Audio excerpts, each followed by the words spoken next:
What an honor it is to be here in Vietnam, in the very heart of the Indo-Pacific, to address the people and business leaders of this region. This has already been a remarkable week for the United States in this wonderful part of the world. Starting from Hawaii, Melania and I traveled to Japan, South Korea, and China, and now to Vietnam to be here with all of you today. Before we begin, I want to address all those affected by Typhoon Damre. Americans are praying for you and for your recovery in the months ahead. Our hearts are united with the Vietnamese people suffering in the aftermath of this terrible storm. This trip comes at an exciting time for America. A new optimism has swept all across our country. Economic growth has reached 3.2% and going higher. Unemployment is at its lowest level in 17 years. The stock market is at an all-time high. And the whole world is lifted by America's renewal. Everywhere I've traveled on this journey, I've had the pleasure of sharing the good news from America. But even more, I've had the honor of sharing our vision for a free and open Indo-Pacific, a place where sovereign and independent nations with diverse cultures and many different dreams can prosper side by side and thrive in freedom and in peace. I am so thrilled to be here today at APEC because this organization was founded to help achieve that very purpose. America stands as a proud member of the community of nations who make a home on the Pacific. We have been an active partner in this region since we first won independence ourselves. In 1784, the first American ship sailed to China from the newly independent United States. It went loaded with goods to sell in Asia, and it came back full of porcelain and tea. Our first president, George Washington himself, owned a set of tableware from that ship. In 1804, Thomas Jefferson sent the explorers Lewis and Clark on an expedition to our Pacific coast. They were the first of the millions of Americans who ventured west to live out America's manifest destiny across our vast continent. In 1817, our Congress approved the first full-time Pacific development of an American warship. That initial naval presence soon grew into a squadron, then a fleet to guarantee freedom of navigation for the growing number of ships, braving the high seas to reach markets in the Philippines, Singapore, and in India. In 1818, we began our relationship with the Kingdom of Thailand.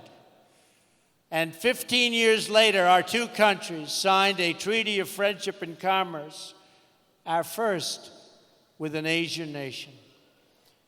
In the next century, when imperialist powers threatened this region, the United States pushed back at great cost to ourselves. We understood that security and prosperity depended on it. We have been friends, partners, and allies in the Indo-Pacific for a long, long time. And we will be friends, partners, and allies for a long time to come. As old friends in the region, no one has been more delighted than America to witness, to help, and to share in the extraordinary progress you have made over the last half century. What the countries and economies represented here today have built in this part of the world is nothing short of miraculous. The story of this region in recent decades is the story of what is possible when people take ownership of their future. Few would have imagined just a generation ago that leaders of these nations would come together here in Da Nang to deepen our friendships, expand our partnerships, and celebrate the amazing achievements of our people. This city was once home to an American military base in a country where many Americans and Vietnamese lost their lives in a very bloody war. Today, we are no longer enemies. We are friends. And this port city is bustling with ships from all around the world. Engineering marvels like the Dragon Bridge welcome the millions who come to visit Da Nang's stunning beaches, shining lights, and ancient charms. In the early 1990s, nearly half of Vietnam survived on just a few dollars a day, and 1 in 4 did not have any electricity. Today, an opening Vietnamese economy is one of the fastest growing economies on earth. It has already increased more than 30 times over, and the Vietnamese students rank among the best students in the world.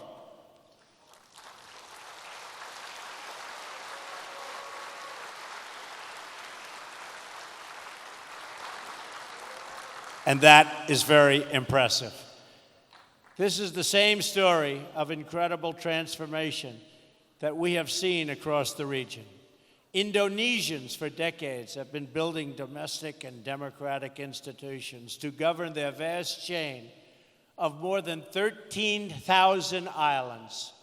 Since the 1990s, Indonesia's people have lifted themselves from poverty to become one of the fastest growing nations of the G20.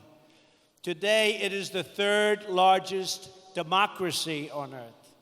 The Philippines has emerged as a proud nation of strong and devout families. For 11 consecutive years, the World Economic Forum has ranked the Philippines first among Asian countries in closing the gender gap and embracing women leaders in business and in politics.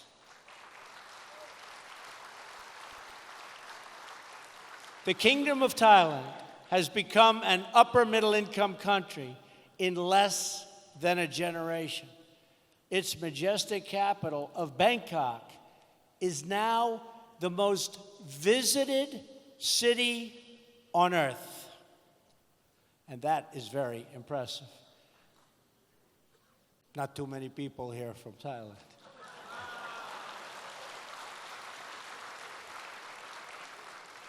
Malaysia has rapidly developed through recent decades, and it is now ranked as one of the best places in the world to do business.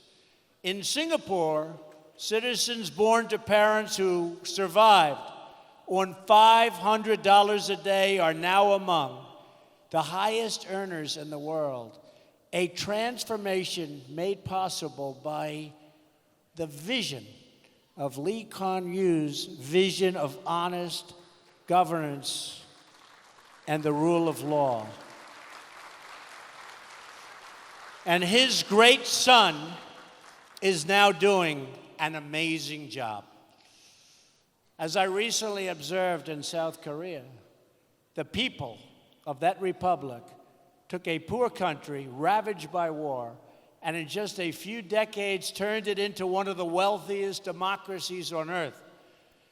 Today, South Koreans enjoy higher incomes than the citizens of many European Union countries. It was great spending time with President Moon. Everyone knows of China's impressive achievements over the past several decades. During this period, and it was a period of great market reforms, large parts of China experienced rapid economic growth. Jobs boomed, and more than 800 million citizens rose out of poverty. I just left China this morning and had a really productive meeting and a wonderful time with our gracious host, President Xi. And as I saw on my first stop of this trip, in Japan, we see a dynamic democracy in a land of industrial, technological, and cultural wonders. In fewer than 60 years, that island nation has produced 24 Nobel Prize winners for achievements in physics, chemistry, medicine, literature, and the promotion of peace.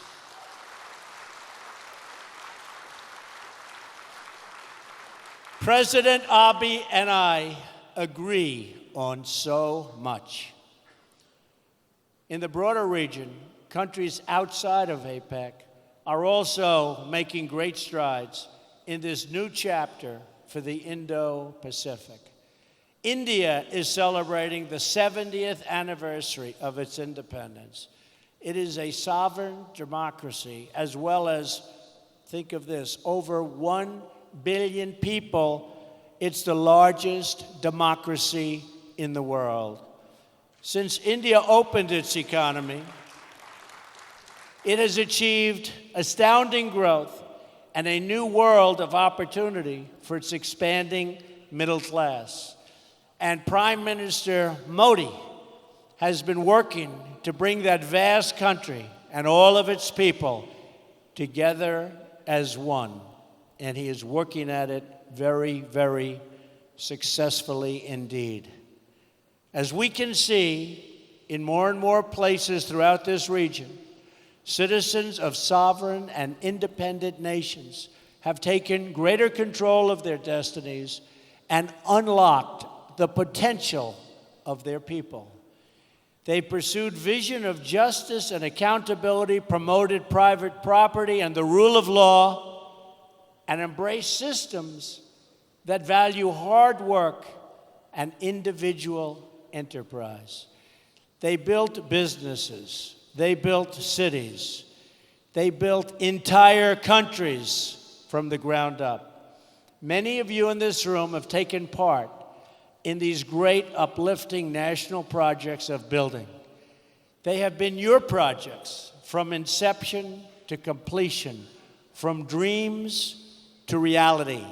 With your help, this entire region has emerged, and it is still emerging, as a beautiful constellation of nations, each its own bright star, satellites to none, and each one a people, a culture, a way of life, and a home. Those of you who have lived through these transformations understand better than anyone the value of what you have achieved. You also understand that your home is your legacy, and you must always protect it. In the process of your economic development, you've sought commerce and trade with other nations and forged partnerships based on mutual respect and directed toward mutual gain. Today, I am here to offer renewed partnership with America, to work together to strengthen the bonds of friendship and commerce between all of the nations of the Indo-Pacific, and together to promote our prosperity and security. At the core of this partnership, we seek robust trade relationships rooted in the principles of fairness and reciprocity. When the United States enters into a trading relationship with other countries or other peoples, we will, from now on, expect that our partners will faithfully follow the rules just like we do. We expect that markets will be open to an equal degree on both sides, and that private industry, not government planners, will direct investment. Unfortunately, for too long and in too many places, the opposite has happened. For many years, the United States systematically opened our economy with few conditions. We lowered or ended tariffs, reduced trade barriers, and allowed foreign goods to flow freely into our country. But while we lowered market barriers, other countries didn't open their markets to us. Funny. They must have been one of the beneficiaries. What country do you come from, sir? Countries were embraced by the World Trade Organization, even if they did not abide by its stated principles. Simply put, we have not been treated fairly by the World Trade Organization. Organizations like the WTO can only function properly when all members follow the rules and respect the sovereign rights of every member. We cannot achieve open markets if we do not ensure fair market access. In the end, unfair trade undermines us all. The United States promoted private enterprise, innovation, and industry. Other countries use government-run industrial planning and state-owned enterprises. We adhere to WTO principles on protecting intellectual property and ensuring fair and equal market access. They engaged in product dumping, subsidized goods, currency manipulation, and predatory industrial policies. They ignored the rules to gain advantage over those who followed the rules, causing enormous distortions in commerce and threatening the foundations of international trade itself. Such practices, along with our collective failure to respond to them, hurt many people in our country and also in other countries. Jobs, factories, and industries were stripped out of the United States and out of many countries in addition. And many opportunities for mutually beneficial investments were lost because people could not trust the system. We can no longer tolerate these chronic trade abuses, and we will not tolerate them. Despite years of broken promises, we were told that someday soon everyone would behave fairly and responsibly. People in America and throughout the Indo-Pacific region have waited for that day to come, but it never has. And that is why I'm here today, to speak frankly about our challenges and work toward a brighter future for all of us. I recently had an excellent trip to China, where I spoke openly and directly with President Xi about China's unfair trade practices and the enormous trade deficits they have produced with the United States. I expressed our strong desire to work with China to achieve a trading relationship that is conducted on a truly fair and equal basis. The current trade imbalance is not acceptable. I do not blame China or any other country, of which there are many, for taking advantage of the United States on trade. If their representatives are able to get away with it, they are just doing their jobs. I wish previous administrations in my country saw what was happening and did something about it. They did not, but I will. From this day forward, we will compete on a fair and equal basis. We are not going to let the United States be taken advantage of anymore. I am always going to put America first, the same way that I expect all of you in this room to put your countries first.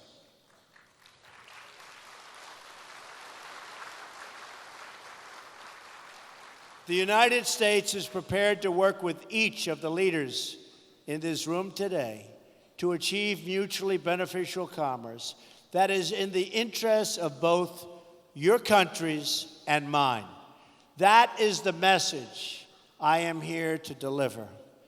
I will make bilateral trade agreements with any Indo-Pacific nation that wants to be our partner and that will abide by the principles of fair and reciprocal trade.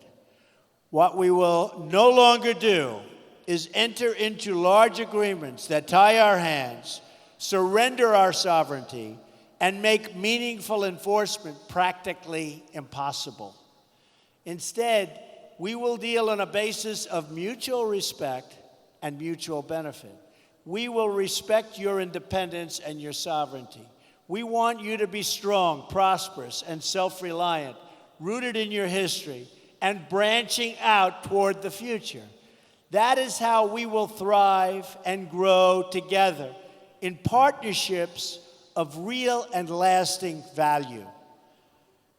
But for this, and I call it the Indo-Pacific dream, if it's going to be realized, we must ensure that all play by the rules, which they do not right now. Those who do will be our closest economic partners. Those who do not can be certain that the United States will no longer turn a blind eye to violations, cheating, or economic aggression. Those days are over. We will no longer tolerate the audacious theft of intellectual property. We will confront the destructive practices of forcing businesses to surrender their technology to the state and forcing them into joint ventures in exchange for market access. We will address the massive subsidizing of industries through colossal state-owned enterprises that put private competitors out of business, happening all the time. We will not remain silent as American companies are targeted by state-affiliated actors for economic gain, whether through cyber attacks, corporate espionage, or other anti-competitive practices. We will encourage all nations to speak out loudly when the principles of fairness and reciprocity are violated. We know it is in America's interest to have partners throughout this region that are thriving, prosperous, and dependent on no one. We will not make decisions for the purpose of power or patronage. We will never ask our partners to surrender their sovereignty, privacy, and intellectual property, or to limit contracts to state-owned suppliers. We will find opportunities for our private sector to work with yours and to create jobs and wealth for us all. We seek strong partners, not weak partners. We seek strong neighbors, not weak neighbors. Above all, we seek friendship, and we don't dream of domination. For this reason, we are also refocusing our existing development efforts. We are calling on the World Bank and the Asian Development Bank to direct their efforts toward high-quality infrastructure investment that promotes economic growth. The United States will also do its part. We are also committed to reforming our development finance institutions so that they better incentivize private sector investment in your economies and provide strong alternatives to state-directed initiatives that come with many strings attached. The United States has been reminded time and time again in recent years that economic security is not merely related to national security. Economic security is national security.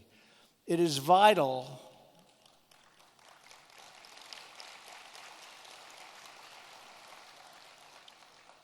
to our national strength.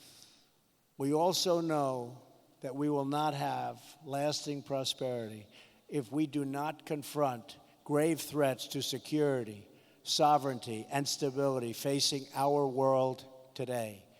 Earlier this week, I addressed the National Assembly in Seoul, South Korea, and urged every responsible nation to stand united in declaring that every single step the North Korean regime takes toward more weapons is a step it takes into greater and greater danger. The future of this region and its beautiful people must not be held hostage to a dictator's twisted fantasies of violent conquest and nuclear blackmail. In addition, we must uphold principles that have benefited all of us, like respect for the rule of law, individual rights, and freedom of navigation and overflight, including open shipping lanes. 3 principles, and these principles create stability and build trust, security, and prosperity among like-minded nations. We must also deal decisively with other threats to our security and the future of our children, such as criminal cartels, human smuggling, drugs, corruption, cybercrime, and territorial expansion. As I have said many times before, all civilized people must come together to drive out terrorists and extremists from our societies, stripping them of funding, territory, and ideological support. We must stop radical Islamic terrorism. So let us work together for a peaceful, prosperous, and free Indo-Pacific. I am confident that together, every problem we have spoken about today can be solved and every challenge we face can be overcome. If we succeed in this effort, if we seize the opportunities before us and ground our partnerships firmly in the interests of our own people, then together we will achieve everything we dream for our nations and for our children.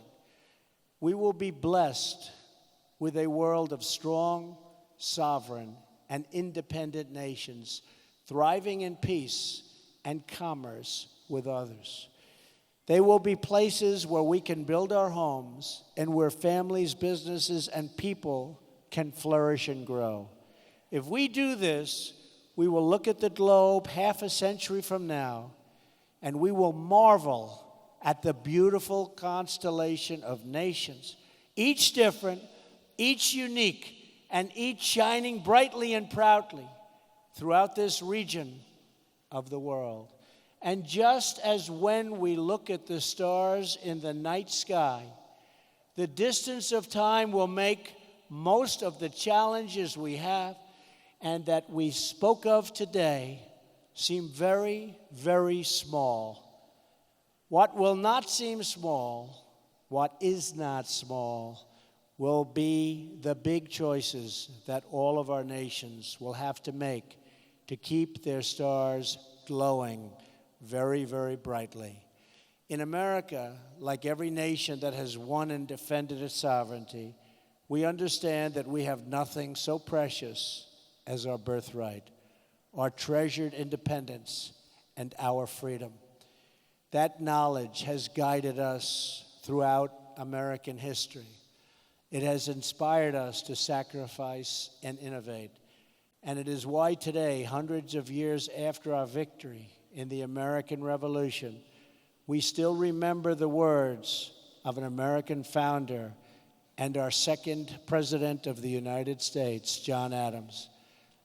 As an old man, just before his death, this great patriot was asked to offer his thoughts on the 50th anniversary of glorious American freedom.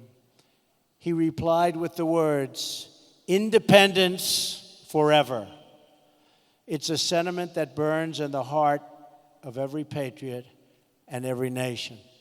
Our hosts here in Vietnam have known this sentiment not just for 200 years, but for nearly 2,000 years.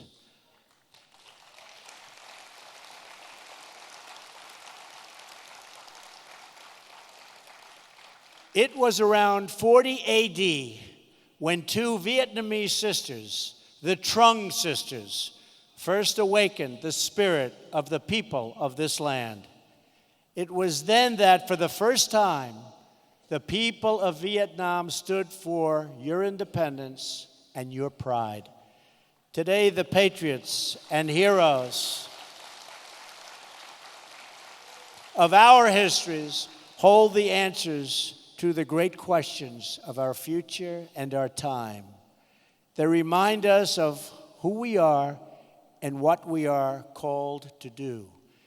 Together, we have it in our power to lift our people and our world to new heights, heights that have never been attained. So let us choose a future of patriotism, prosperity, and pride.